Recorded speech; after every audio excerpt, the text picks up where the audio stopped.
మెదక్ జిల్లా నర్సాపూర్ మండల కేంద్రంలో డంప్ యార్డుకు వ్యతిరేకంగా అఖిలపక్షం ఆధ్వర్యంలో నిర్వహిస్తున్న రిలే నిరాహార దీక్షలకు నర్సాపూర్ ఎమ్మెల్యే సునీతా లక్ష్మారెడ్డి శుక్రవారం సంఘీభావం తెలిపారు. ఈ కార్యక్రమంలో నాయకులు సత్యం గౌడ్, రాజేందర్, భిక్షపతి, సద్దాం, అఖిలపక్ష నాయకులు గంగారాం, ధన్ సింగ్, గోపి, ప్రభు, భూషణం, మనయ్య, యేసురత్నం, నర్సింగ్ రావు, దుర్గేష్, యాదయ్య తదితరులు పాల్గొన్నారు.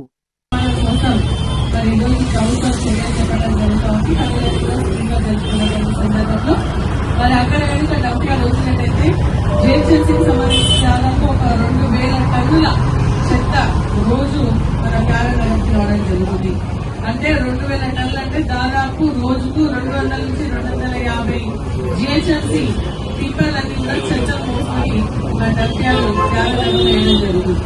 దీనివల్ల మనకు ఉన్నటువంటి ప్రాథమిక తలుచుకున్నాం.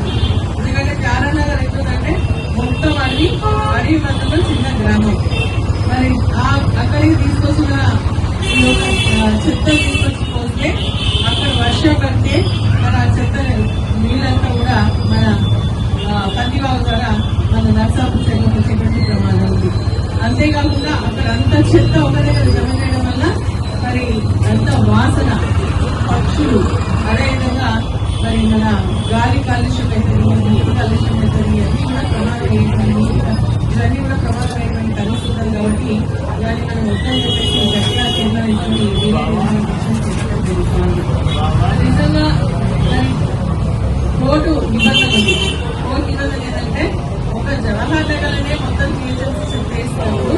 ఆ ఒక ప్రాంతం అంతా కూడా కలిసి ఉన్నటువంటి ప్రాణాలకు ప్రజలకు ప్రాణహాని ఉంది, మరి కలుషితం ఎక్కువైపోతుంది. కాబట్టి అక్కడి నుంచి కొంతవరకు చెత్తను జిహెచ్ఎంసీ ప్రజలు అన్నట్టు 4 ప్రాంతాలకు ఇచ్చేయండి అని చెప్పేసి కోర్టు ఆర్డర్ జరిగింది.